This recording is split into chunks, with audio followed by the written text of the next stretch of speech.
Olá, alunos.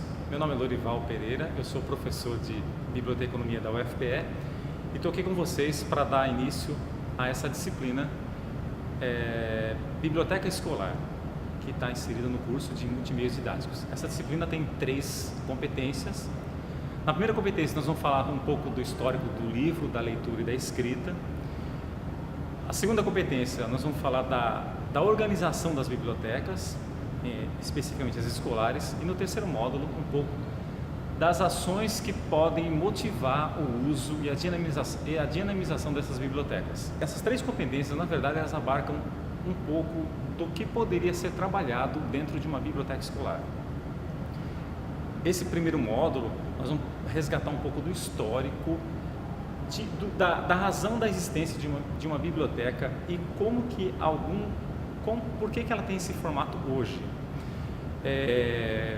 Eu considero, como professor, que as bibliotecas escolares elas são espaços fundamentais para o desenvolvimento da sociedade.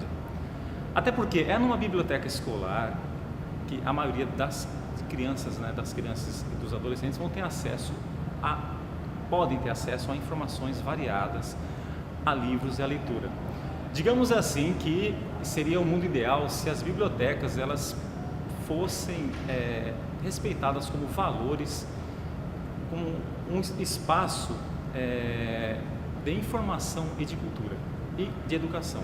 Na verdade, as bibliotecas escolares elas devem ser pensadas como parte integrante de um plano pedagógico, de um projeto pedagógico de qualquer escola, seja ela uma escola pública, privada, de ensino fundamental, médio ou superior.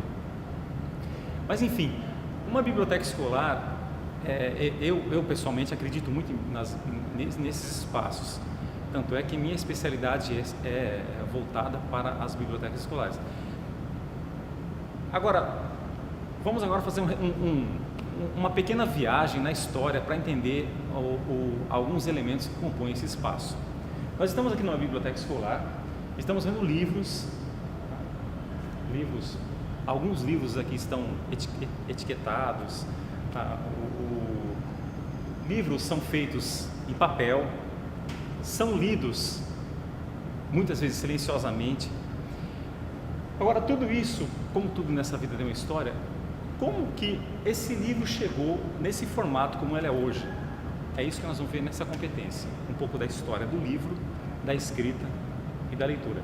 Esses 3, digamos, elementos, eles se misturam ao longo da história, certo? Tudo começa, a história do homem começa com uma tradição da pré-escrita. O homem sempre teve necessidade de registrar as suas tradições. Só que 4.000 anos antes de Cristo para trás não havia escrita. Então, como que as tradições e as histórias eram contadas? Ela pela oralidade. Toda a tradição ela era contada de pai para filhos, filhos para netos. Então, isso era chamado da época da oralidade que antecede a escrita. Quem lê a Bíblia sabe que os primeiros trechos da Bíblia, lá o Gênesis, aquelas primeiras histórias, elas foram contadas na tradição oral. Não havia registro escrito. Na época onde Moisés existiu, já havia escrita. Nesse período, Moisés, com esse recurso, pôde registrar a todas aquelas tradições anteriores à escrita que ficaram no imaginário da memória do povo, no caso do povo hebraico. Então, nesse sentido, a escrita serviu para registrar uma tradição, uma tradição hebraica. Hoje ainda nós temos alguns povos que vivem numa época, numa sociedade ágrafa. Eles não têm escrita, não têm leitura. São os índios, né? Algumas civilizações indígenas, eles vivem ainda na tradição oral. Por volta do ano 4.000 a.C., quando a gente fala de história, a gente sempre fala por volta de, tá? Porque não é exatamente ali 4.000 anos, então a gente sempre assim, vocês vão perceber que eu sempre vou falar por volta de 4.000 a.C., a escrita foi inventada na Mesopotâmia. A Mesopotâmia é o berço da nossa civilização. É uma região hoje onde corresponde ao Kuwait e ao Iraque. Um berço ali do rio Tigre, do rio Eufrates. Nessa região, em 4.000 anos antes de Cristo, Os sumérios inventaram a escrita que era chamada na época de escrita cuneiforme, que ela era feita em forma de cunha. Essa escrita, a escrita foi evoluindo, tá certo? Foi evoluindo. Mais ou menos por essa época, os egípcios, lá na civilização do Egito Antigo, eles usavam a escrita era usada, eram os hieróglifos. Hieróglifos é uma escrita pictográfica, ou pictogramas, né? Ou elas representam uma ideia. Então é uma escrita que hoje pode ser, ainda hoje, algumas escritas são ideogramáticas ou pictográficas, como o japonês ou o chinês. Os egípcios, nessa época, usavam qual o suporte de escrita que eles usavam, tá? Porque a escrita, ela acompanha também o suporte de escrita. Por muito tempo, os povos usaram alguns suportes bem estranhos para escrever. Alguns usavam pedras, outros usavam paredes de cavernas, cascos de tartaruga, bambu, enfim. Só que nós vamos nos deter aqui aos 3 principais suportes escritos da história da humanidade, que são o papiro, o pergaminho e o papel. Os egípcios foi o povo que inventou o papiro. O papiro é um suporte vegetal extraído de uma planta aquática que dá no Rio Nilo. É uma região quente. Dessa planta, eles retiraram o papiro, que foi usado por muito tempo pelos egípcios para escrever, para escrita. Mais ou menos aí, por volta do ano 1100 a.C., outro povo, que eram os fenícios, inventaram o alfabeto. O alfabeto de 22 letras, que não tinha vogal, eram só consoantes. Esse alfabeto depois ele foi desenvolvido pelos gregos e depois pelos povos latinos, e aí foram incluídas as vogais posteriormente. Embora hoje ainda no alfabeto hebraico ainda a vogal ele inexista, só o alfabeto hebraico ele é usado ele só é utilizado de consoantes. Além do papiro, a Europa também começou a desenvolver a sua civilização. A Europa também começou a se desenvolver economicamente, socialmente, culturalmente. Só que o papiro começou a se tornar inviável para ser utilizado na Europa, porque ele só é produzido em terras quentes, como o Egito. Ele não pode ser produzido num país frio, em regiões frias. E a Europa, uma região fria, viu a impossibilidade de se importar o papiro ou até de se produzir esse material lá em regiões próximas da Europa. A alternativa à Europa foi a criação de um outro suporte de escrita que, embora ele já não se tenha exatamente não se saiba exatamente quando ele foi criado, ele começou a ser popularizado o seu uso na cidade de Pérgamo, na Ásia Menor. Ele começou o seu uso a ser popularizado em Pérgamo, o nome desse suporte é pergaminho. O pergaminho é feito de couro de animal, e enrolado em rolos. Então as bibliotecas da época eram de pergaminho ou papiro, mas sempre em rolos, tá? Por muitos anos, inclusive na Idade Média, Idade Antiga, a gente pode ver em ilustrações muitas bibliotecas que não contêm livros, e sim rolos, papiro ou pergaminho. No início da era cristã, os cristãos começaram a se utilizar do mesmo papiro, só que com um formato diferente. Eles começaram a não usar mais os pergaminhos em rolos. Eles recortavam as páginas e encadernavam. Essa encadernação, ela foi chamada de códice. Então, códice é o mesmo pergaminho, né? É manuscrito, mas ele encadernado.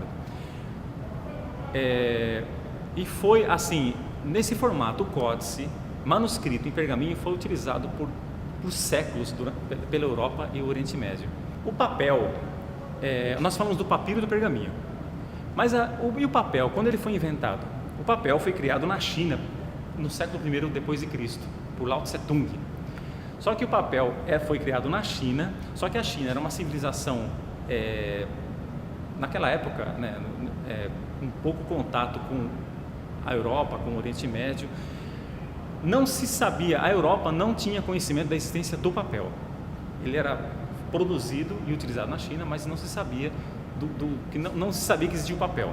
Por volta do ano 700, os árabes descobriram o segredo do papel e o papel, o segredo da fabricação do papel foi levado para a Europa. Porém, só no ano 1000, aproximadamente, depois de Cristo, é que foi criada a primeira fábrica de papel na Espanha. Naquela época, o papel era feito com trapos de pano. Só no século XIX é que o papel foi criada uma técnica de produção do papel a partir da celulose, da madeira. Nesse movimento todo, a gente está falando papiro, pergaminho e papel, só que não é uma coisa assim, foi papiro, depois foi o pergaminho, depois o papel. Não, em algum momento da história, eles foram utilizados de forma simultânea. Vou falar um pouquinho da leitura. A leitura, até mais ou menos o século X, não sei se vocês sabem, século X, ano 1000 depois de Cristo, a leitura era sempre feita em voz alta.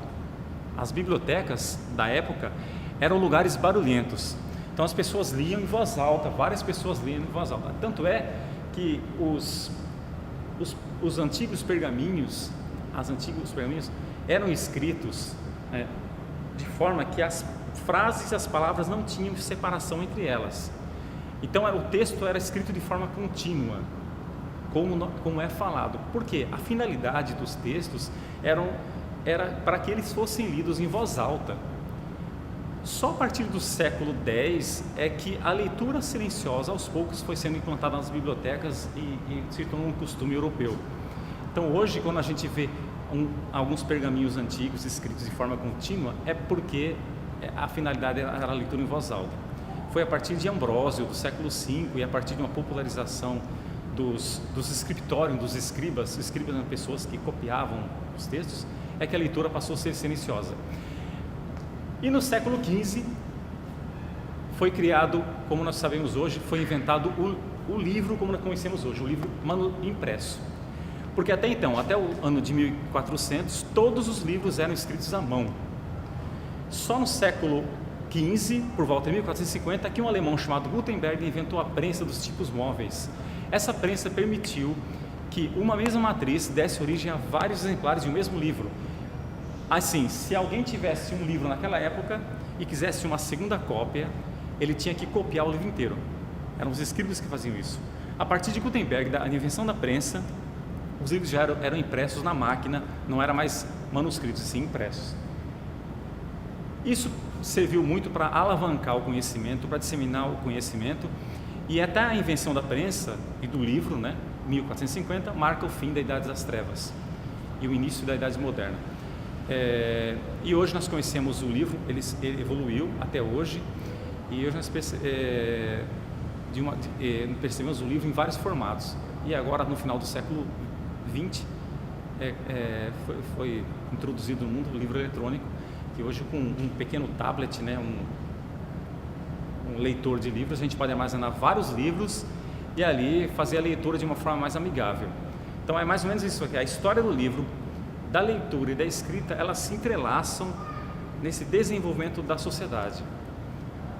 Então até aqui falamos um pouco da história do livro, da escrita e da leitura, e que aqui finalizamos a competência 1. Na próxima competência nós trabalharemos com um outro assunto também relacionado com as bibliotecas escolares.